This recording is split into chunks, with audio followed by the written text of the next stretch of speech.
Welcome back to the JavaScript training section. By now, I hope you have done HTML and CSS, the basic one in the YouTube channel. Okay, so if you have not done that, before you proceed with this video, please, I will encourage you to go and watch the HTML and CSS class YouTube video. It's also in this Citadel channel, and also there's an additional video on Git to help you with Git version control.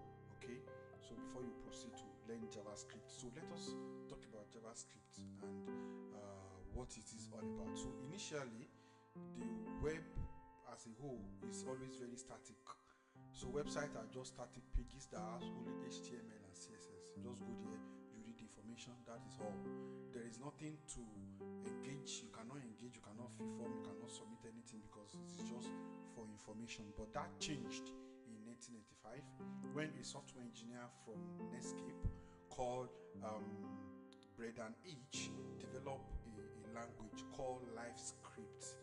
The language was called LiveScript initially. JavaScript was called LiveScript initially because it gives life to a web page.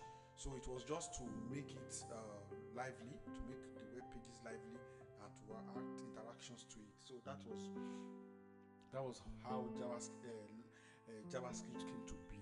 So like I said, it was initially called LiveScript, but because at Netscape where the developer worked, they used Java to power most of their application, and because the owner wanted LiveScript to ride on the popularity of Java. Java was a very popular programming language then, so he changed the name from LiveScript to JavaScript. So JavaScript is actually from the word from Java itself, but it has nothing to do with Java. Java is basically for the backend then, and JavaScript was basically to help the web pages to be interactive. Right? So over the years, JavaScript has evolved a lot. There are new features. It has come with better performance. So it went from a very simple language to help make your website interactive. It has become a very powerful tool within the web ecosystem, and it is one of the major, if not the biggest player, in the web development space or ecosystem. So let's take a look at what is JavaScript used for. Okay, so first of all, JavaScript is used for web development. That is what it is basically, why it was created. So, and web development, I refer to client side. So things that have to do with the web browser. That's the client side, where client users interact with your application, the front end. So it is the client side. So it's used for developing client side web development. So it runs. What it means is that JavaScript runs directly in your browser to help you to create a kind of a dynamic interactive experience. So imagine an image scrolling on the page, a chat box where you are being updated in real time, a game where you can play, and all of that. So that is the work of JavaScript for web interaction front end. So over time, JavaScript moved from being just a front end or a client side programming language to become a server side programming language. Alright, so server side, I've mentioned client side, then server side, both client and server. Okay, so client side, server side. So client is front end, server side is back end. It means it is running on the server. So it is not just for browser anymore. It is now with Node.js. There is a runtime environment called Node.js, and many of you must have heard it. So Node.js is a runtime server environment that allows JavaScript to run effectively on the server. So what it means is that developers can now use JavaScript to write the backend logic, because most times your application logic is on the backend. That's what powers most of the things that to interact with. You are submitting a form, the backend processes the form, then it is connected to that database where that information is being saved. So and we're still also going to get to that during the course of the training section, 6-month section. So you build your application logic on the back end, you connect to the database, it handles server requests, and you can from your back end also communicate with another microservice or another API. We'll get to understand that more and more later. So it is now JavaScript is used for both mobile and for both front end and for both back end. Also, JavaScript has also moved beyond that to also being used for mobile app development. So if you hear frameworks like React Native, all right? So and it is purely JavaScript. So it's libraries like React Native or framework allow developers to create native mobile applications that runs both on Android and also on iOS. So I think Flutter also, React Native.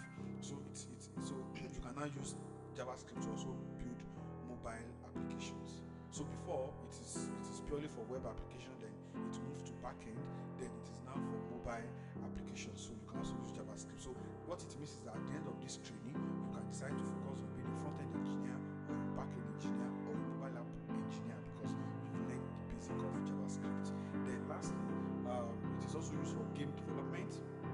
So you can use JavaScript to build interactive games, right? So and it is becoming more and more popular to create things like 2D games, animations, and etc., which can easily run on the web browser as well. All right. Then lastly, another application of JavaScript is for Internet of Things. So JavaScript is you can convert it to make Internet of Things. So building microservices, small devices and sensors. So you can now use JavaScript for that. So it's one of the possibilities. You can now use JavaScript to write even data applications. You can use JavaScript a lot, even in machine learning. So the progress is always there, it's always coming. So that is the kind of introduction to what JavaScript is and the history. So why is JavaScript very, very important? Why a developer and why I used to encourage people to learn JavaScript is because one, it is part of the web ecosystem. Anywhere you go to in the world, there is always a requirement for a JavaScript developer, either as a front-end engineer or as a back-end engineer. Alright, so it's very key. Then JavaScript has a very huge ecosystem. There are a lot of JavaScript frameworks from React to Nest.js to AngularJS to Vue.js to Svelte. So there is a lot of large ecosystem that supports JavaScript. So if you are looking for a job, the company you might be looking for a job might be using Vue.js or Nest.js or React.js. So if you have mastered JavaScript, you already mastered that. So there are a lot of resources, libraries, a lot of node packages, libraries online that has been built upon with JavaScript that you can use to manage most of your applications. So it is constantly evolving. The JavaScript has full stack capacity. So sometimes we hear a full stack developer. A full stack developer is a developer who does front end and back end, and that's who I am. I'm a full stack developer. I use React and Nest.js for front end, and I use Express and Nest.js for also back end. Okay, so it has capacity of full stack, and I use JavaScript alone. I don't know any other programming language as an individual. So those are the advantages that is there when you learn JavaScript.